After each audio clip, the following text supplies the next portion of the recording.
Hello everyone and welcome to our new video.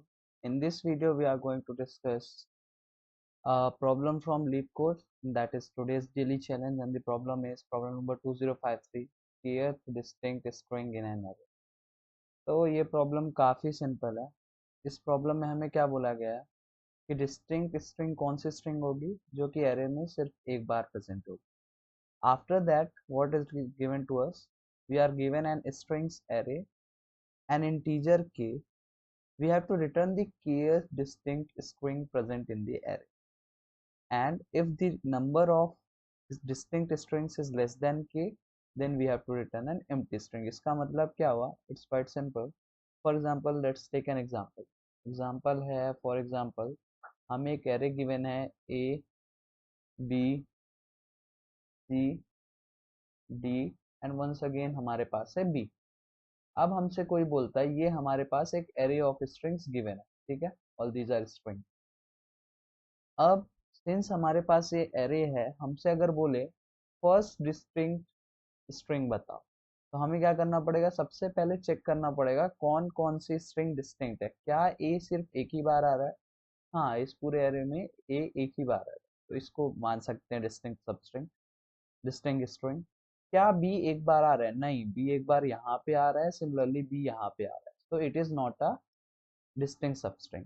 सी क्या एक बार आ रहा है? हाँ, तो ये डिस्टिंक्ट सबस्ट्रिंग हुआ इस एरे, डिस्टिंक्ट स्ट्रिंग हुआ इस पूरे एरे के लिए। Similarly D is also a distinct string, क्योंकि ये भी एक ही बार आ रहा है इस पूरे एरे।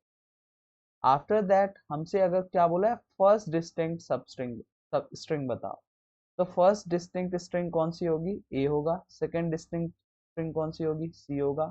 थर्ड कौन सी होगी? डी होगी। ये सिंपल प्रॉब्लम है। अब अगर थर्ड तक हम डी बोल दिए, अगर कोई बोले फोर्थ डिस्टिंक्ट स्ट्रिंग बताओ, तो that would be an empty string. Fifth, वो भी एम्प्टी होगी। This is the simple problem. इसके लिए हमारा अप्रोच काफी सिंपल होगा। हम क्या करेंगे? इस एरे को ट्रैवर्स करेंगे, ठीक है, इस एरे को ट्रैवर्स करेंगे। साइड बाय साइड हम क्या करेंगे? एक मैप बना देंगे। मैप हमारा किस टाइप से होगा? मैप हमारा होगा स्ट्रिंग कॉमा इंट, ठीक है, ये एक मैप बना देंगे। फिर क्या होगा? जैसे ए मिला तो हम क्या करेंगे? ए का काउंट कर देंगे 1। फिर क्या मिला? बी, तो बी का काउंट 1। एक एक से काउंट, मतलब हम फ्रीक्वेंसी काउंट करना चाह रहे हैं। सी मिला तो सी का काउंट 1। डी मिला, उसका काउंट 1। फिर से बी मिला तो बी का काउंट 2। जैसे ये पूरी स्ट्रिंग्स को हम आइटरेट करके अपना ये मैप बना लेंगे, नेक्स्ट हमें क्या करना है? नेक्स्ट हमें अपने इस एरे को वापस से आइटरेट करना है और हमें चेक करना है ए। फिर से चेक करेंगे। अगर हमें मान लो थर्ड चाहिए, k is equal to 3 given है, थर्ड डिस्टिंक्ट स्ट्रिंग चाहिए, तो हम क्या करेंगे? ए पे जाएंगे। क्या ए डिस्टिंक्ट है? हाँ, ए डिस्टिंक्ट है। तो ये कौन सा हमारा डिस्टिंक्ट है? फर्स्ट है, तो हम काउंट करके एक वेरिएबल बना लेंगे, उसको 1 कर लेंगे। फिर बी क्या डिस्टिंक्ट है? नहीं है। क्यों? क्योंकि इसकी काउंट 2 है, तो छोड़ देंगे। सी क्या डिस्टिंक्ट है? सी की काउंट देखेंगे, सी की काउंट 1 है, यानी हाँ, सी डिस्टिंक्ट है। क्या काउंट हमारा 3 है? नहीं है, काउंट अभी हमारा 1 है, तो काउंट 2 कर देते क्योंकि ये हमारा सेकेंड है। फिर से क्या करेंगे? आएंगे डी के पास जाएंगे। क्या डी की वैल्यू, डी की फ्रिक्वेंसी 1 है? हाँ है, मतलब ये भी डिस्टिंक्ट है। अब काउंट की वैल्यू 3, मतलब थर्ड कैरेक्टर ये हमारा हो गया। और जैसे ही 3 मैच होगा, अब इस डी को रिटर्न कर देंगे। This is the simple solution. Now let's code. Approach is quite simple. As you know, हमें क्या करना है?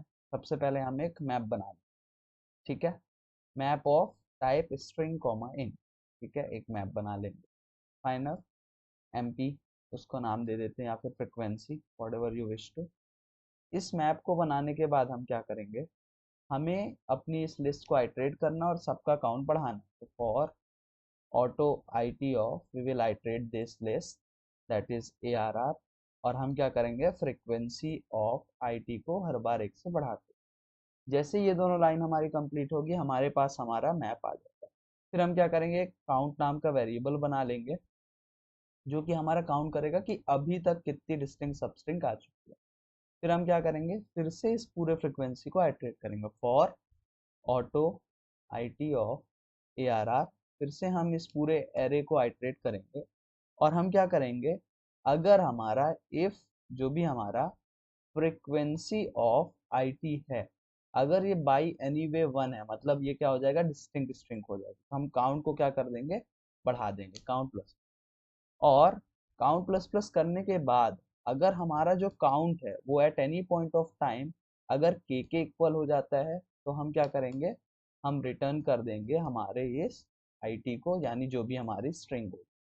और अगर इसके बाद भी हमारा रिटर्न नहीं होता है मतलब कि हमारा ग्रेटर होगा, तो हम रिटर्न कर देंगे एम्प्टी स्ट्रिंग। काफ़ी सिंपल सा कोड है। हम क्या कर रहे हैं, सबसे पहले यहाँ पे एक फ्रिक्वेंसी करके एक मैप बना रहे हैं जहाँ पर हम काउंट रखेंगे सभी का। फिर हम आइट्रेट कर रहे हैं अपने इस एरे को, इस वाले एरे को, और इसके थ्रू हम क्या कर रहे हैं, अपने इस फ्रिक्वेंसी को बना रहे हैं। फ्रिक्वेंसी में क्या होगा, कौन सा स्ट्रिंग कितने बार आया। उसके बाद एक काउंट वेरिएबल बना रहे हैं जो कि अभी तक, अगर हम इस पोजीशन में तो अभी तक कितने डिस्टिंक्ट कैरेक्टर आए वो स्टोर करने वाला है।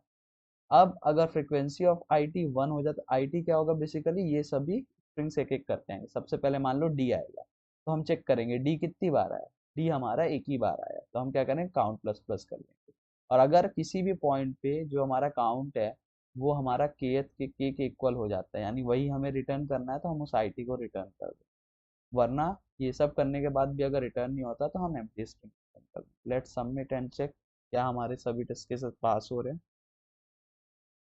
And as you can see ये हमारा सॉल्यूशन एक्सेप्ट हो चुका है। अगर हम इसके टाइम कॉम्प्लेक्सिटी और स्पेस कॉम्प्लेक्सिटी की बात करें, इसका टाइम कॉम्प्लेक्सिटी क्या होने वाला है, अगर यहाँ पे हम देखें, ये हम पूरा अपने इस एरे को आइटरेट कर रहे हैं, that is big of n. और सिंस हमने मैप यूज किया है तो होता क्या है, मैप के साथ एक एक्स्ट्रा लॉग एन होता है जब भी हम अपडेशन करते हैं, तो एन स्टार लॉग एन हो जाएगा इसकी टाइम कॉम्प्लेक्सिटी। और इसकी स्पेस कॉम्प्लेक्सिटी क्या हो जाएगी, इसकी स्पेस कॉम्प्लेक्सिटी हो जाएगी बिग ऑफ एन, क्योंकि मैप में एटमोस्ट एन स्ट्रिंग्स हो सकती है। बट हम क्या कर सकते हैं, इस मैप को अनऑर्डर्ड मैप में कर देंगे। उससे क्या होगा, ये लॉग एन वाली जो हमारी कॉम्प्लेक्सिटी है वो हट जाएगी। तो इसकी जगह हम अनऑर्डर्ड मैप यूज करेंगे और हमारी टाइम कॉम्प्लेक्सिटी भी बिग ऑफ एन हो जाएगी और स्पेस कॉम्प्लेक्सिटी भी बिग ऑफ एन हो जाएगी। तो let's convert it to unordered map, rest everything would be same। और अगर इसको भी सबमिट करते हैं, ये भी हमारा सबमिट हो जाएगा, रिलेटिवली फास्ट सॉल्यूशन होगा ये। Let's see. हाँ, तो thank you for watching the video. I hope आपको इस वीडियो से हेल्पफुल होगी। Thank you.